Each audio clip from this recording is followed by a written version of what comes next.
Suzuki Swift shape is pretty familiar, even from the rear. But of course it's that little badge there that says Sport that makes all the difference on this one. The nice big spoiler up top of the rear hatch, the diffuser at the bottom with a carbon fibre effect to it, and those two mean exhausts that certainly give you a nice bit of sound as well. You open up, it's got the typically somewhat small Swift boot, but it is a tiny bit bigger than the previous generation, with a space saver spare wheel underneath. Not going to comment what I think of those. It's what makes space important and what you need to deal with. As I said, you come around, it's a very familiar helmet shape as they refer to the Swift. You've of course on this generation got the door handles for the rear doors up at the top over there, giving you decent space in the back seat. A lot more than it used to be on the previous generation, which was a little bit tight on space. They've certainly improved on that quite a lot. You move forward, and again, one of the features of the Sport version is you've got push button locking and unlocking, and you've got really nice two-tone mag wheels, 16-inch on the car over here as well. One of the secrets of the Sport, of course, coming around to the front, you'll see the nice front lip spoiler at the bottom, the fog lights down over there, all giving you the effect of the Sport version, of course. They've lowered it very slightly, they've tightened up the suspension, they've tightened up the handling, and it makes so much difference. Let's check it out inside. You're also going to see a little bit on the road as well, because that's where this thing belongs. And this is where you can see one of the elements where it really comes into its own. You've got a lovely sweep over here. You come around, off ramp, sweep round. I'll chuck her down to 5th gear just for the fun of it, that you can feel the effect. And just watch how it holds the road now. I'm doing just over 100 k's an hour, and just watch this. It really sits flat, easy, beautiful road holding. That tightened up front suspension that of course they put into the Sport makes all the difference in the world, and there you can see exactly how it works. Swift Sport, of course, is a driver's car. It's meant to be driven. It's meant to be taken out there, put out there. We're on just a little cruise on the freeway at the moment.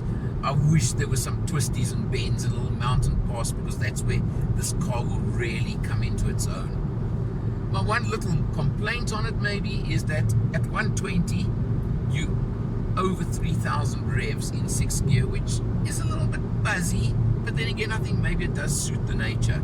But what you've of course got is you've got a lovely little tiny flat bottom steering wheel that I've got over here. You've got all your controls, your cruise control, everything on the wheel, and of course now you've got the touch screen on Suzuki, on the Swift, and doesn't have built-in navigation, but it uses Android Auto, uses it very well, and it's just a pleasure. This lovely little 6-speed manual gearbox, oh boy, what fun, what a pleasure to drive with. It certainly is a nice gearbox. You look up on the dashboard over here, you've got this carbon fibre effect trim over here with like a red tint to it. Of course it's a Sport, it needs a touch of that. The plastics are hard, but you can see they're well molded, they're good quality, there's nothing wrong with it in its category, perfectly suited.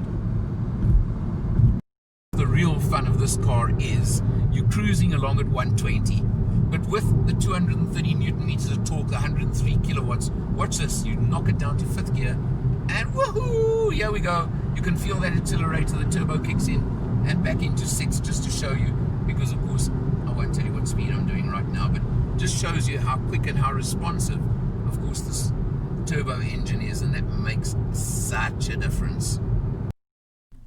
I've got to start with something that I think is amazing on this car.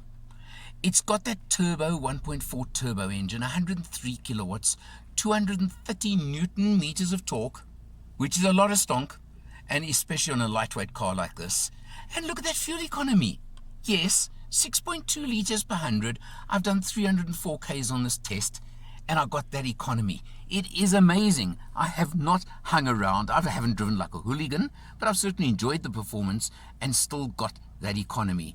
Something I've got to say maybe a little bit old-fashioned on the car is For the trip computer, the one in the center showing the consumption at the moment, when you want to scroll through it, you've got to use this little push button over here, and you'll see as I push it, it of course shows you the different screens and the different effects you get on the car. But hey Suzuki, what about putting a button on the steering wheel or on the end of one of the stalks for that one? I think it would be much, much nicer. Talking about the steering wheel, of course it is multifunction. You've got everything you want, including cruise control. And how's this mean little flat-bottomed steering wheel? Chunky as anything and flat-bottomed, just to give the nice effect and the sport effect. And talking of the sport effect, check out the aluminium pedals down there. Again, very, very sporty. The sport, that's the point of it. You come across to the center console, of course, and like now on the new Suzukis and upper models in the range, you've got the nice touch screen, which does use mirror linking and Android Auto, which have worked and works very, very well. But a simple touch on the screen gives you everything you want, works nicely, got no complaints. You come down to your climate control system over here, effective of course, and then let's talk here. Note, 6-speed manual gearbox. Snick, neat, nice, quick performance box. Absolutely so. It really does give you a lot of go, a lot of oomph. The thing about this car is it may not be the ultimate fastest car on the market, but talk about bang for your buck. Talk about go-kartish handling. I know it's always used with another brand, but we won't say who.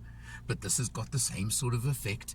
It certainly holds the road, it hunkers down. Yeah, it may be a bit hard every now and then, but it gives you the performance you want. And come on, you're buying a Swift Sport, you want performance. Isn't that what you're buying it for? You get these lovely sport seats with the built-in headrest, the tombstone effect headrests with the red trim and red stitching, and just reminding you yet again it's a sport. You get all these things. The Swift Sport has been a legend through a couple of generations already. And this is the new one, the first turboed one. And they've certainly made a good job of doing that, I believe. My opinion here. But they've certainly made an excellent job. Of course, personally, I would have loved the test car to be in championship yellow, as Suzuki called it. If you got a sport, you got a sport. This one is so much more subtle. Looks classy in the silver color, but it is a much more subtle one. But come on, it's up to you, of course. That's the kind of thing you can decide. There is a 6-speed auto version available as well. I drove both on launch, and I can tell you they're both great fun. No problem with either one. It's obviously up to your uses, your preferences on that one. The 6-speed manual, definitely the fun one of the two, and the performance one, if that's what you want. Currently priced at 317,900 Rand. There is nothing to compare. It's in a unique little niche of its own. Polo GTI has 147 kilowatts, yes, but it's also 450-ish to get one on the road, so it's so much more money, isn't it? So it's very, very difficult to actually find a direct competitor to this car. But I don't think that's important either. It is one of those cars that you either want one or you don't. You love it or you don't. Everybody knows the Swift. Everybody knows the reliability of the Swift. And there's the legend that's been developing over the years of the Swift Sport. You want to buy into that one? I think 317 is quite a reasonable price. Does include a 4-year, 60,000 kilometer service plan as well. This has been one of those tests that's lots of fun, put a big smile on my face, and I think for very good reason. For Motor Matters, I'm Eleanor, and I'll see you next time.